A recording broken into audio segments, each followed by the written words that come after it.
Well, alright then. This not so little a little drama update has done something that years of lunar content couldn't.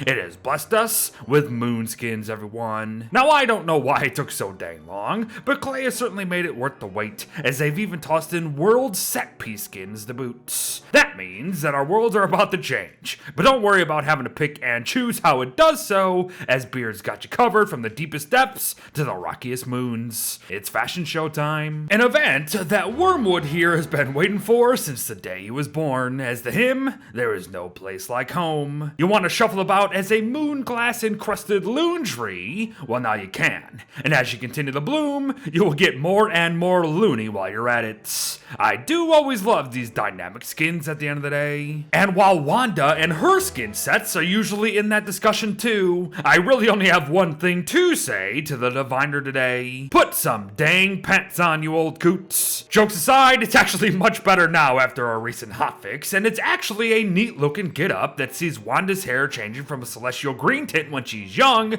to a moony white when she's getting up there in age. Plus, you might want to go back and check her glasses throughout this process. Which appropriately leads to the next question: is Wickerbottom gonna need a monocle for this newfound eye of hers? I don't know. But I'll tell you this, I do enjoy the subtle creepiness of some of these moonbound skins. The power of alter is being felt and even embraced for sure. But perhaps we should still be keeping an eye on the guy before things get a bit out of hand. And one will do, but 8 would be oh so great. Thankfully, our itsy bitsy mutated spider has got us covered. Weber's lunar look is ludicrously luscious and easily stands out among the webbings. I love it. Beard and all mind. Praise the moon and let the silk flow. Speaking of moon worshipping though, the Moonbot here has never been happier following these recent events, and they don't even have an empathy module for Pete's sake.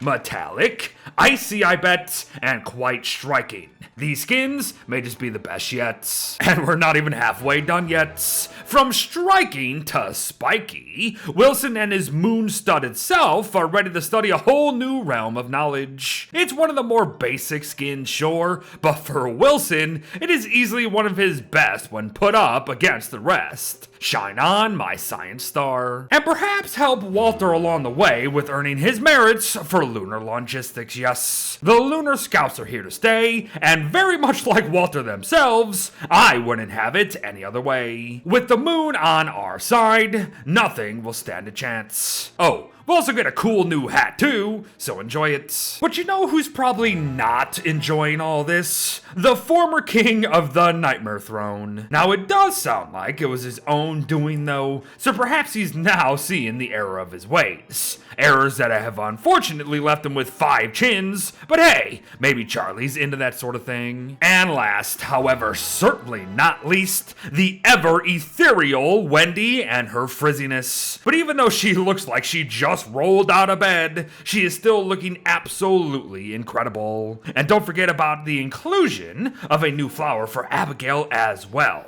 Now, I do wish the hair actually showed up a bit better and more blue when actually in-game, but that's really not too much to complain about, so I'll take it. I might also have to take a shower after this next segment, as it's time for them set-piece skins I mentioned, starting with the Phantasmical and Gothic Anus wormholes here. One is super gross, smelly, and fungus-filled, while the other is literally just a Demogorgon. So hop in and enjoy the trip, I suppose, but be aware of the teeth on the way down. Next up are the imposing corridors and fairy rings, but chances are some of you are gonna have no clue as to what they actually reskin without a little nudge in the right direction. Downward. Yes, indeed, folks. We now have skins for our sinkholes of all things, even plugged ones, as you can see. And yes, this also means that we have skins for our cave stairs, too, so do with that as you please. They're very neat, sure, but man, do they stand out down here. To continue, our rock dens have received some phantasmically gothic love, and I imagine they're gonna be way easier to build around, for sure.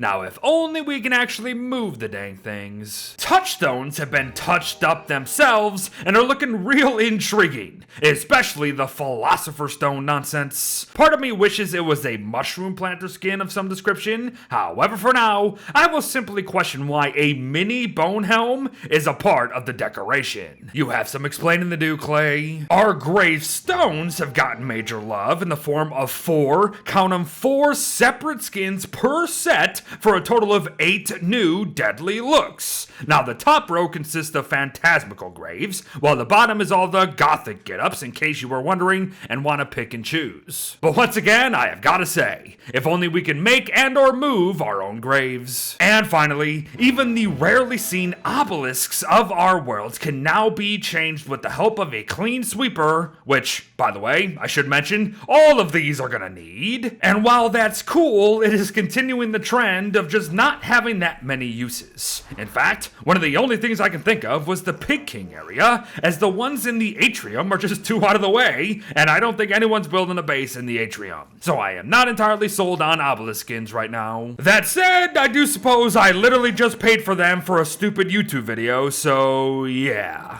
Oh well, at least Clay gave us both a trick or treat chest for a login bonus that will open into a full set of one of the 18 Hollow Knights costumes, plus a free golden pitchfork skin at the end of the day. But not only that though, let us remember that new Twitch drops are also available now, and that they not only have a new way to get them, the time needed to unlock them has also changed. We no longer have to claim one to make progression on any of the others, and all 3 are now available at 3 hours of stream quote-unquote watching instead of the original 6. So head on over to Twitch right now with your linked accounts to get the nouveau pan flute today. And if you need it, more information will be in the pinned comment below. And there you have it, everyone. A massive moon-themed skin showcase for Don't Starve Together, alongside a bundle of world-altering makeovers to boot, all part of the newest updates, a little drama. Be sure to enjoy it all, while also recalling how Hollow Knights is also active as we speak, meaning we essentially have 3 updates at one time.